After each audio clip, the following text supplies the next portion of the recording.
Según las leyes de Newton, todo objeto sometido a un campo gravitatorio describe una trayectoria que es una sección cónica. La forma exacta de una órbita depende de la influencia recíproca entre energía y excentricidad.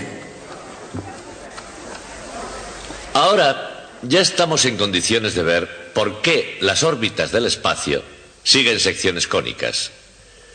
Pero antes de eso, hay algo que me gustaría comentar.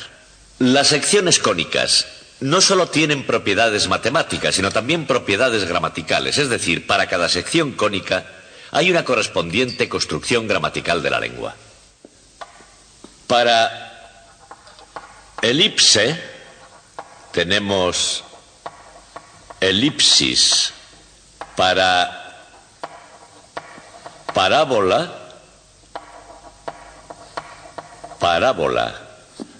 Para hipérbola, hipérbole. Elipsis es la omisión en una frase de alguna palabra cuyo sentido se sobreentiende. Por ejemplo, al decir, la física es más divertida que la química. Hay una elipsis porque habría que decir, la física es más divertida que la química es. Una parábola es una narración que trata de enseñar algo, como el cuento de Cerisac y la manzana. Y una hipérbole es una excesiva exageración cuando dicen, este es el mejor curso de física del mundo. Y es cierto que estas palabras se relacionan con las secciones cónicas, pueden comprobarlo en cualquier buen diccionario, pero nadie parece saber por qué, es un misterio.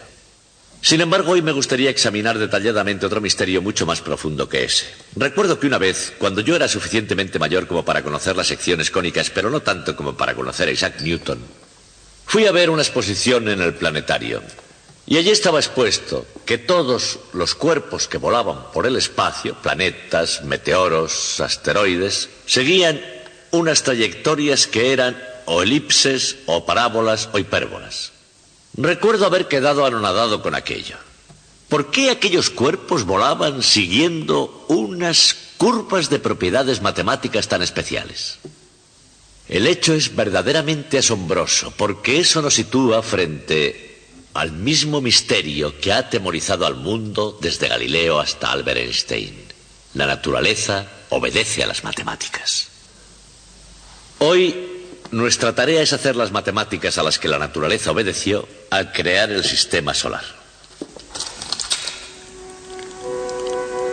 Desde un punto de vista científico, la estrategia para descubrir los últimos secretos del universo sigue siendo en su mayor parte todavía desconocida.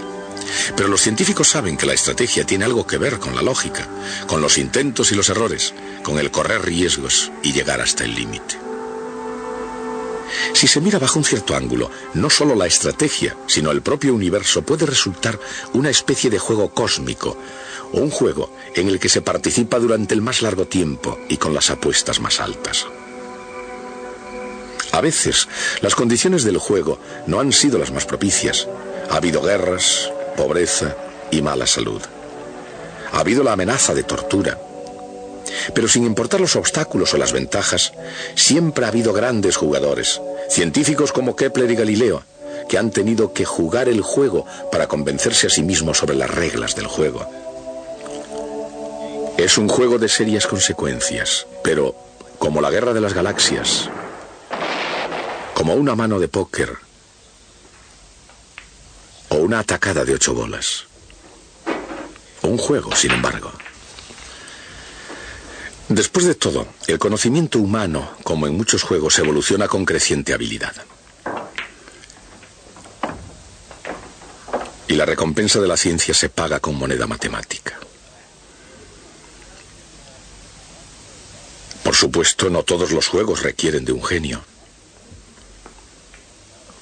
Ni todos los juegos requieren el genio de Galileo Galilei, aunque también Galileo fue creativo, inspirado y muy competitivo. Por ejemplo, en un campo de juego como este, cuando Galileo participaba, no tenía competencia. Quizás eso era porque, al menos a ese nivel, aquel era el único juego de la ciudad. Galileo hizo rodar bolas durante horas y horas. Pero no se trataba de jugar y no trabajar. Precisamente por ese juego fue de hecho capaz de retardar el movimiento de caída y, encerrado en competencia con la propia naturaleza, Galileo hizo algunos descubrimientos notables. Por ejemplo, que la distancia recorrida en la caída es proporcional al cuadrado del tiempo.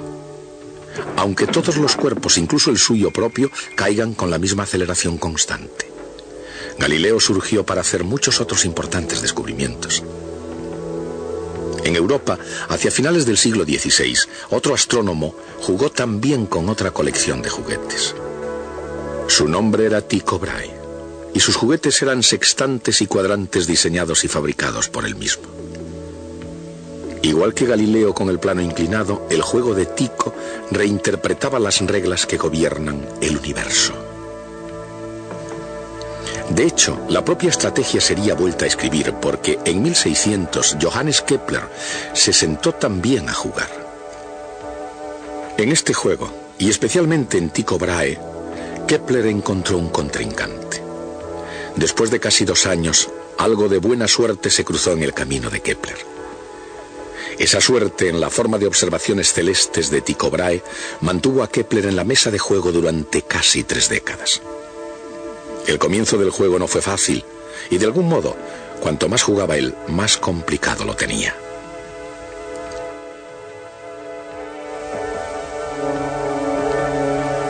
Pero al final, Johannes Kepler ganó su última partida de matemáticas cósmicas. La victoria se dio a conocer con las 3 leyes de Kepler del movimiento planetario. La ley de las elipses,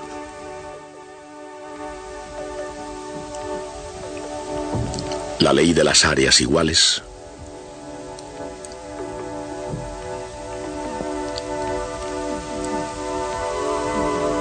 y la ley de la armonía.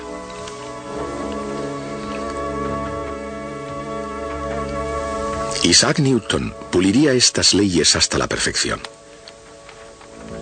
En su opinión, Kepler era un gigante y se dio cuenta de que esas 3 leyes eran correctas. Newton también opinaba que Galileo era otro gigante y vio que su ley de la caída de los cuerpos era igualmente correcta.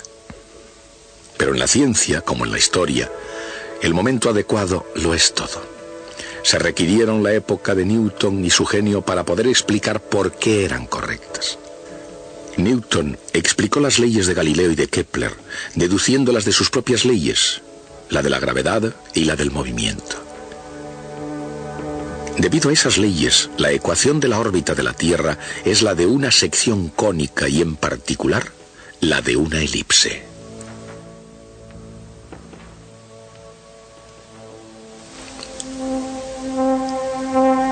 Esa es una de las pautas matemáticas fundamentales del universo.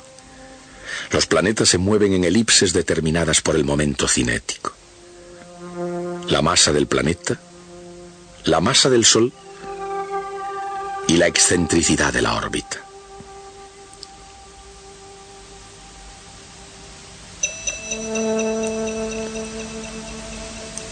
Pero la solución de Newton no dice que la órbita de todo cuerpo celeste deba ser elíptica. Puede ser una parábola o una hipérbola, o incluso un perfecto círculo platónico. ¿Es realmente esa la forma de las cosas en el firmamento? Y si es así, ¿qué es lo que determina la forma precisa de la órbita de un cuerpo? Todas las secciones cónicas aparecen en el firmamento y la clave de la forma exacta se encuentra en la energía de los cuerpos. Pensemos qué le ocurre a esa energía cuando un planeta va lanzado a lo largo de su órbita. Cuando el planeta se acerca al Sol, su energía potencial es baja. Pero la velocidad del planeta crece y por ello su energía cinética llega a ser alta. En la zona más lejana de la elipse, con una energía cinética baja, el planeta parece moverse sin rumbo. Al mismo tiempo, debido a su mayor distancia al Sol, su energía potencial es alta. Dicho con otras palabras, la energía potencial y la energía cinética del planeta se mantienen intercambiándose entre sí. Igual que las energías potencial y cinética de un péndulo oscilando, una aumenta y la otra disminuye.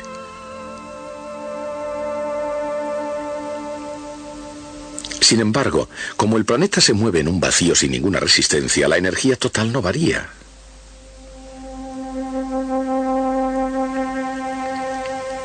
Y esta energía total es la clave de la forma de las órbitas.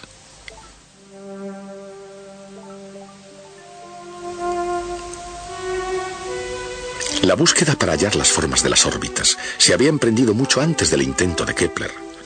Ptolomeo observaba las estrellas mediante un pequeño cuadrante, y tales instrumentos intensificaron durante siglos las observaciones astronómicas. Con la ayuda de Urania, musa de la astronomía, Ptolomeo veía hasta los límites de su visión e igualmente de su imaginación. Más tarde, Tycho Brahe puso el nombre de Uraniaburg a su laboratorio insular llamado así por la misma musa. Tycho fabricó aparatos astronómicos en Uraniaburg que no tenían igual antes de inventarse el telescopio. La brillantez de Tycho para ver a larga distancia era superada solamente por su propia vanidad. Creyéndose el rey de la ciencia, con gesto rotundo señaló su reino, que era nada menos que todo el firmamento.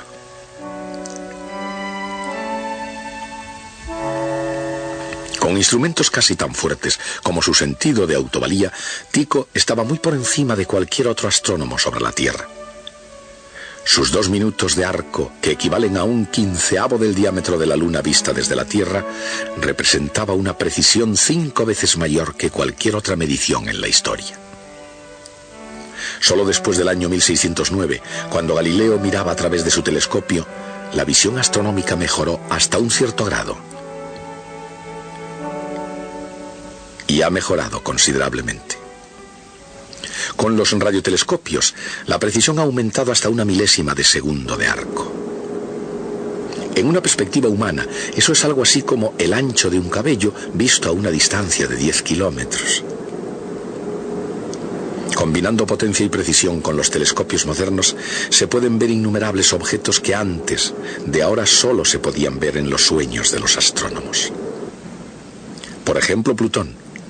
Aunque invisible a simple vista, se destaca claramente en estas fotografías. Tratando de explicar las irregularidades en las órbitas de Urano y Neptuno, un astrónomo llamado Percival Lowell predijo la soñada existencia de Plutón antes de que su visión se hiciera realidad. Más tarde, Clyde Tombaugh examinó cientos de fotografías buscando una lucecita que se moviera entre las estrellas fijas, y cuando dio con ella, encontró a Plutón. Y al hallar a Plutón encontró una elipse bastante excéntrica. De hecho, cruza al interior de la órbita de Neptuno. El cometa Halley, descubierto por Edmund Halley, amigo de Newton, tiene una órbita elíptica que es aún más excéntrica.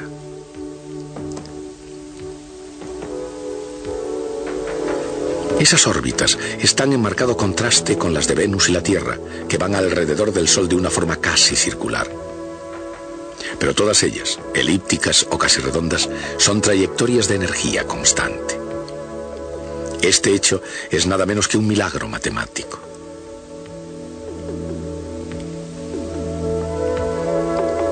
Consideramos un planeta que se mueve en una elipse, barriendo áreas iguales en tiempos iguales. Tiene energía cinética y energía potencial. En cualquier punto de la órbita, la energía total es la suma de la energía cinética y la energía potencial.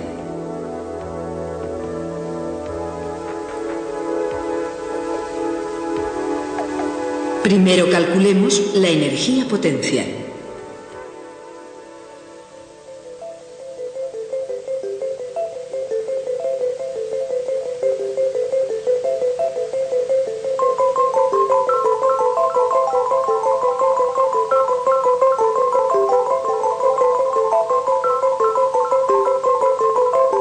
La energía potencial sigue una curva cosenoidal.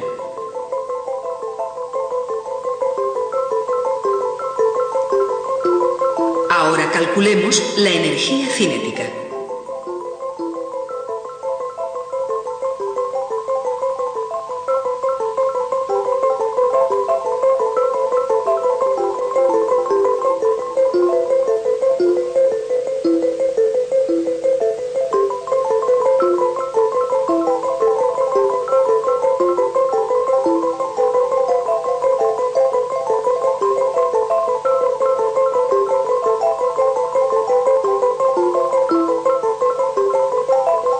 La energía cinética sigue otra curva cosenoidal.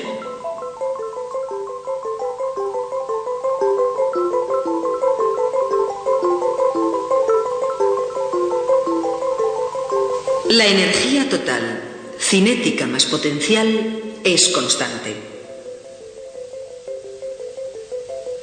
Y es así porque los términos en coseno se eliminan al sumarlas.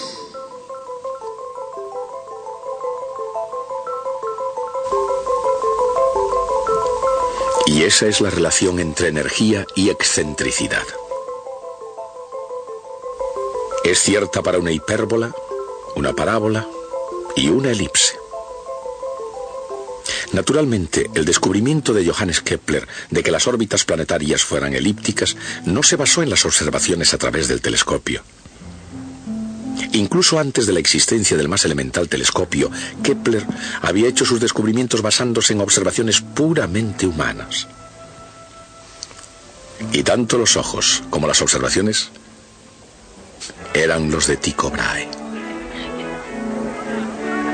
En la época en que conoció a Kepler, Tycho había registrado 777 estrellas.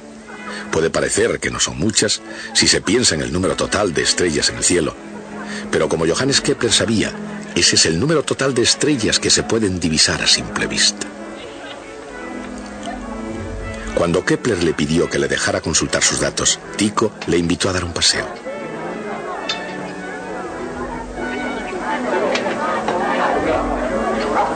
Tycho consideró al circunspecto Kepler un poco como un juguete.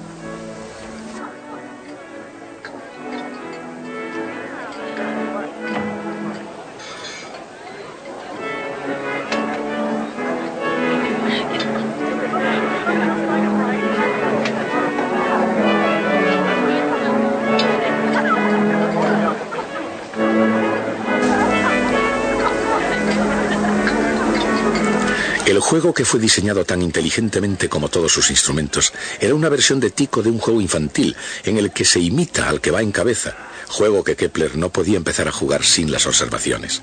Pero de hecho el destino había preparado otra cosa y se cambiaron las tornas.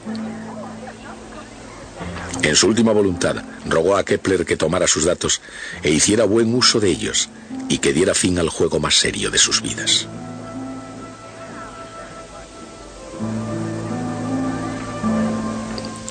Casi 30 años más tarde, Kepler se las arregló para publicar datos de Tycho, pero no sin antes utilizarlos para descubrir la forma de la órbita de Marte. Las formas de las órbitas dependen de sus energías. Para un momento cinético dado, la energía determina la excentricidad y la excentricidad determina la órbita. La elipse. Cuando la energía total es negativa y la excentricidad es menor que 1, la órbita es una elipse. La energía cinética positiva es demasiado pequeña para superar a la energía potencial negativa.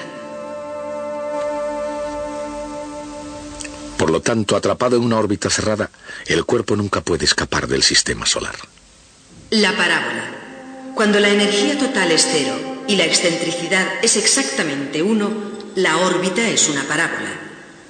Si un cuerpo cayera desde el infinito partiendo con energía cinética 0, rodearía una vez al Sol y volvería de nuevo al infinito.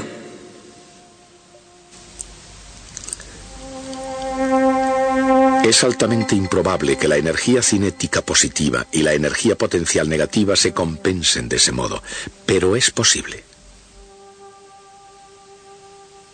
La hipérbola. Cuando la energía total es positiva y la excentricidad es mayor que 1, la órbita es una hipérbola. Si un objeto fuera lanzado hacia el Sol desde muy lejos, su energía cinética positiva superaría a su energía potencial negativa. Algunos cometas tienen órbitas hiperbólicas. El círculo.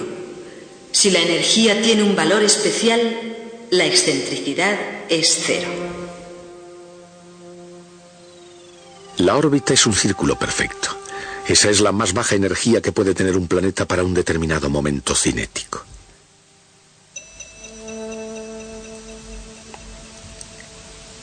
Los anillos de Saturno, con toda su belleza, no son nada más que un montón de chatarra en evolución.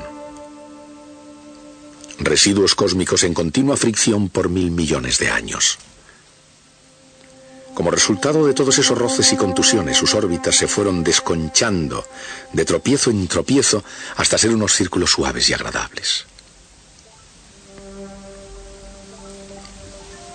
Se sabe que eso es verdad justamente a causa de la relación entre la energía y la excentricidad, a pesar de que el cálculo de 1 millón de órbitas influyéndose mutuamente queda fuera de la capacidad matemática de los más potentes ordenadores del mundo. El grado de eficacia de la astronomía moderna debe su efectividad al invento del telescopio de reflexión. Su espejo ha sido trabajado y pulido hasta tolerancias que se miden en milésimas de centímetro. No siempre ha sido posible tal precisión, pero el principio fue casi siempre el mismo. Para enfocar correctamente la luz, el espejo reflector debe ser trabajado en forma de parábola. El pulido requiere habilidad, paciencia y, lo más importante, un compuesto de sustancia pastosa para pulir lentes, parecida al barro. El primer hombre que completó esta tarea, era un trabajo molesto, pero alguien tenía que hacerlo, fue recompensado con una invitación para formar parte de la Royal Society. Su nombre fue Isaac Newton, y fue el telescopio de reflexión, y no sus otros descubrimientos, lo primero que le hizo famoso. Una fama que, como el espejo parabólico, perdura y evoluciona. Un telescopio gigante de hoy en día, y esto no es ninguna pequeña maravilla, es una ampliación del principio de Newton. Pero una vez más, la exploración humana en el espacio, el juego más grandioso del sistema solar, no comenzó con Isaac Newton. Estaban, después de todo, aquellos hombros sobre los que él se subió para jugar. Galileo y sus juguetes, el paso que dio para obtener la ley de la caída de los cuerpos. Tycho y sus observaciones, piezas de un rompecabezas que cambió el curso de la historia cósmica. Kepler, que jugó con las observaciones de Tycho de la manera más inteligente y calculadora, y quien por fin volvió a escribir las reglas. Por supuesto, aunque el juego no comenzó con el genio de Newton, tampoco terminó ahí. Los científicos modernos, como Newton antes que ellos, tienen sus turnos para intentar revelar el cosmos. Sigue siendo todavía un fantástico y continuo juego en el que ahora los mejores jugadores ven 15.000 millones de años del pasado. Y la respuesta, el premio al ganador, es una ojeada al propio origen del universo. Así la pregunta es, ¿quién surgirá el próximo? Como les dije antes, el primero en conocer lo que Newton había hecho fue su joven amigo Edmund Halley. Halley se dio cuenta de que, según Newton, aunque las órbitas de los planetas fueran casi circulares, era posible también que un cuerpo tuviera una órbita elíptica muy excéntrica, como esta. De haber un cuerpo así, tendría que ser visto por nosotros, y en ese caso iría muy lejos durante muchos años antes de volver y ser visto de nuevo. De modo que consultó el registro histórico y encontró que habían sido vistos cuerpos en 1531, en 1607 y de nuevo en 1682, pero eran casi tan idénticos que debía tratarse del mismo objeto. Se trataba, por supuesto, del cometa Halley. Sin embargo, la prueba crítica fue predecir cuándo sería visto de nuevo. Y lo hizo, aunque por desgracia, para saber si estaba en lo cierto, Halley debería haber cumplido 102 años. Y solo vivió 86. No obstante, tal como lo predijo, el día de Navidad de 1758, el cometa Halley fue distinguido una vez más. Y seguro que saben que sus últimos viajes hasta nosotros fueron en el año 1910 y de nuevo en 1986. Y eso es todo. Hemos explicado la estructura de los cielos. Ese misterio de tiempo inmemorial ha sido resuelto. Hace muchos años había algo que se llamaba la Hermandad Pitagórica. Eran seguidores del sabio Pitágoras de Samos, una especie de sacerdocio matemático semimístico. Los neófitos tenían que superar un largo y difícil aprendizaje que purificase sus mentes y limpiase sus almas antes de que se les confiara el terrible poder del conocimiento matemático. Pues bien, hoy a ustedes, después de un largo y difícil aprendizaje, se les ha permitido echar una ojeada al interior del templo del conocimiento humano.